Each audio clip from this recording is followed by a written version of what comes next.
Wilson Morales from Black Women TV talking to Camille A. Brown regarding the upcoming theater show for colored girls. How's it going? It's going well. Thank you so much for having me on your show. So, this is the first time, as they was mentioned months ago, that obviously you are directing and doing the choreography of this, having played one role when it played at the Public Theater. So let's talk about getting the job and then being committed enough for the producers to say you can direct it. Okay, so what do you want to know? Let's talk about getting the job. Obviously, this is a play that everybody knows about, but it's not often seen. And if it has been seen, it's been done in regional places as opposed to like New York. It's only a few times you've done it in New York, whether Yes, it's on or off Broadway. yes. I was a part of the 2019 production as choreographer, and then I was asked to direct and choreograph this upcoming production. And when I was asked to do it, it was around, I think they wanted to do it around spring 2020. And I was very nervous because I didn't feel like I was necessarily ready as a director. You know, you have your own vision, you have your own, like what you want to say in it. And I felt like, okay, I need the time to do that. There's not enough time because I think we had closed in December 2019 or something. So that was coming around and it just felt like a train that was not stopping. And I started freaking out. And then COVID hit. And, there were a lot of things that happened in COVID that were unfortunate, especially to theater. But what this did provide me was an opportunity to really think and process and dig deeper into the work and figure out what I wanted to say as a director for this work. So that's pretty much the journey. So from March 2020 to now, I've been working and focusing on, what is Camille's vision for this work. Now, when you did it as a choreographer, my question is, what did you do that had them see you as a director, as opposed to director of that show as well? Was it somebody that bowed out and you were the only one left standing? Or was it she knows, besides obviously doing the choreography, and it's not that often you get the choreography doing the director, as it was mentioned, what is it that you thought they saw in you that they could say, are you ready to do this? I think that's a question for them. I don't sit and think about, well, this is why they did it. This is why they did it. I do the best that I can in every position that I am asked to do. And that is what I'm doing now, is that they have asked me to take on both of these roles. And so I don't want to speak for them, but what I can say is that I'm doing the best that I can to deliver for myself, for my ancestors, for my family, for Jamaica, Queens, where I was born and raised in New York City. Like that's where my focus is, focusing on the work. Will there be any changes that come from off Broadway to Broadway? Yes, well, I was only the choreographer for the 2019. So the difference is that when you're the director, it's your vision, it's what you want to say. So it will definitely be different now that I am the director of this show. And for those who are not aware, obviously people have heard the title, but what does the play actually mean? Let's just say it out loud so that people can understand it. What is for colored girls when the rainbow is not enough? Or am I saying it? I truly believe when the rainbow is enough, for colored girls who have considered suicide, when the rainbow is enough. It's up to interpretation. It's not about sound. People have written essays about the title of the show alone. So I think it's a little bit of a trap for me to try to answer and make a definitive statement about what it means, because it's poetry. It's up to interpretation. It breathes life. It has thought, it has continuous things. And there's so many parts of that title that you can dissect that it's really up to the viewer to take in what is the meaning of the poetry and what is the meaning of the title. When were you first introduced to it? Yeah, I was introduced to it by my mom, who always told me to never let anyone take my stuff away. And she said that to me last night, actually. And she has said that phrase ever since I can remember, as early as I can remember. And when I choreographed it in 2019, that's when she finally told me that it was because she was inspired by seeing this show on Broadway in the 70s and a very specific poem that that just became something that she wanted to instill in me when I was born. So when you came on board in 2019, what did you look as far as inspiration, as far as how you wanted to take place? You know, you've done other shows prior to that, but here's a show that people are familiar with from those who had seen it originally off Broadway, heard about it, and so forth.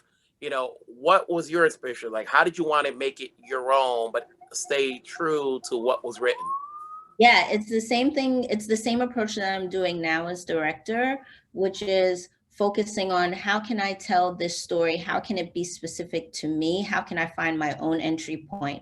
I think because this work, as you've said, has been done so many times all over the world, actually, I think it's easy for you to get caught up in, oh, should I do it like this? This is an interpretation. What if people don't like that? You know, you get caught up in that. And what my friend said to me was that this is an offering. This is something that you're giving from you. So let it be through you and from you. So that's my approach. That was my approach as choreographer, and that's now my approach as the director and choreographer. Now, when you're coming on board now as a director and you're wearing two different hats, you know, how challenging is it? Because as a choreographer, you know, it's like you're doing your job, but you don't have, but you know, you're like, okay, as far as a hierarchy, you know, you're not the number one, but now you're number one and you're number two, number three, you know, and so there are people that you actually have to explain take dues. You got to run the ship, you know. So was that at all butterflies, you know, in terms of the director chair? Because you know you already got the choreography part done. You already done it for a couple of years. Now you're stepping into another pair of shoes. Yeah. So my friends and family remind me all the time that I have been a director and choreographer for over 15 years. I've had my company. It's called Camille A Brown and Dancers. I was not there because we were starting previews, but my company was on tour at George Mason University this weekend. So they constantly, every time I doubt myself about doing this project, everyone always comes in and goes, you know, Camille, you've been doing this. It's just in a different arena, but these are things in terms of being a leader that you do all the time and that you have been. Now, when I am working for directors, you're right, like it is their vision. But as a director and choreographer for my own company, I am used to being in that role. So this is just about being in another role, in another world, which also is very new. So it's about trusting the things that I know. And then because it is in a different arena, learning and taking in the things that I don't know and trying to get them really fast. That's obviously a showcase for a lot of Black females in the show. You know, I'm not familiar in terms of who's got the bigger role, so forth. Does that play? Will that be a difference in that? Like for people who notice, you know, they know who's probably got the media part or not. Is that going to be totally different with your take? Well, it's the play is the root of the play is going to will never change, but I think it's the way that people do it that provides a different interpretation. So you know, it is a show that is about sisterhood, and that is definitely there. It is one of the most important aspects of the show is that you're looking at these individuals, but also how these individuals are a collective and hold space for each other as a community. But just little things. I mean, I don't want to give everything away, but just little things in terms of like changing music, changing rhythm. You know, what is it to feel like, even though these poems were written over 40 years ago, what does this feel like if we would take these poems and relate to them today in 2022? How does that look? What does that look like? What does that feel like? What does that sound like? You know, since last year, we've gotten a great number of Black performances on stage, you know, more so than ever. And this is another one, you know. What does that say about the theater world that they're now opening up to having more shows with people of color so that people can get introduced to the theater world? Because before it was always, oh, this person's on that show or it was always like one Black show per year, but now we have an abundance. To my count, there's been over 5 so far that I've seen, and not including this one. Yeah, I think there are actually more, and we will see.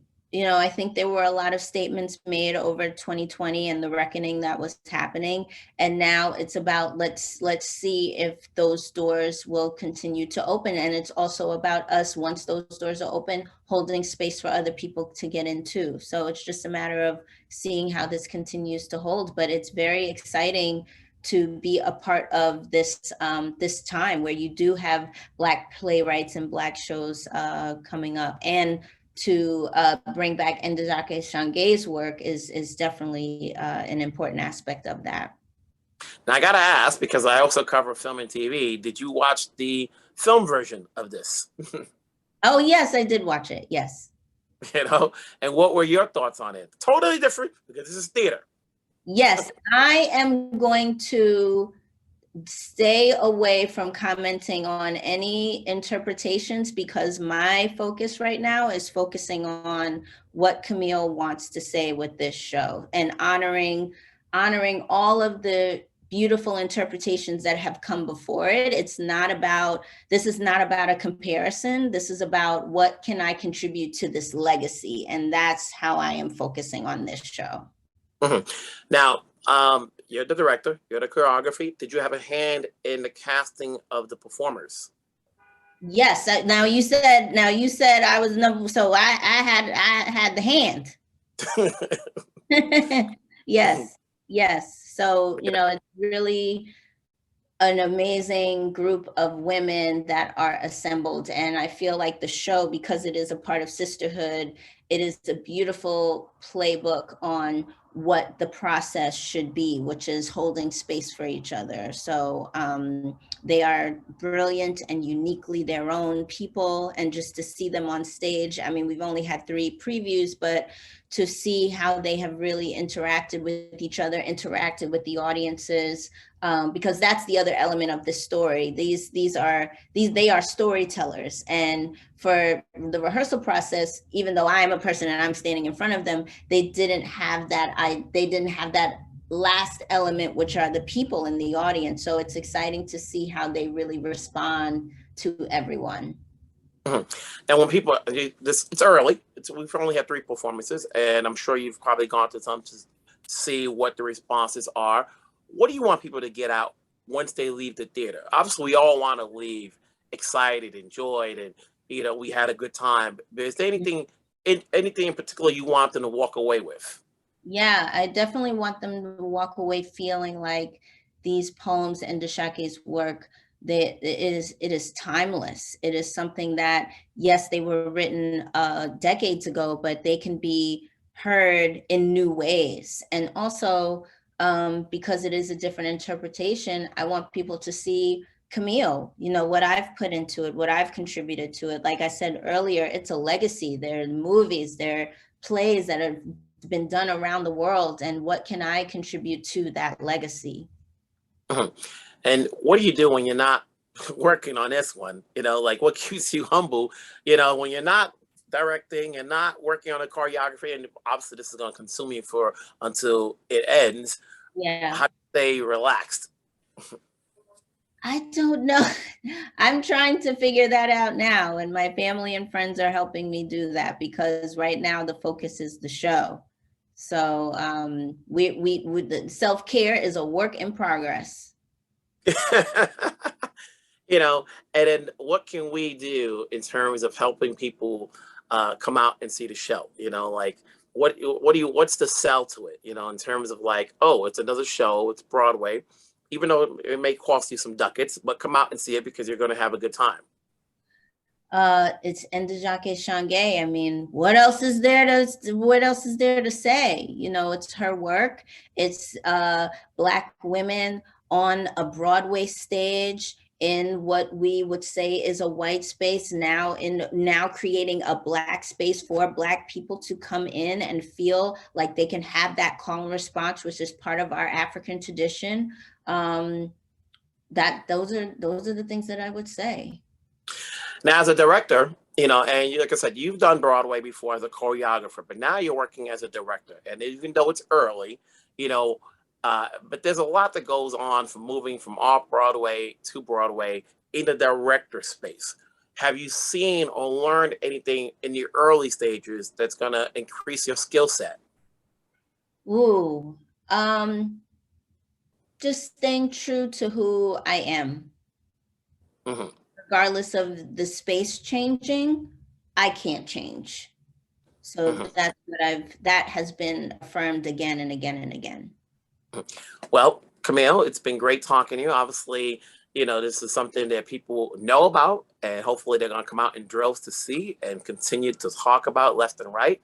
The very best of success coming for this one and down the road, because we want to hear more of you, because I'm sure there's going to be more of it. But let's hope this has a long run, you know, so that way I don't have to hear from you for a number of years, because so that way this is still working for you. So keep it going wherever you're at. Stay safe, and it's great talking to you. Thank you, likewise.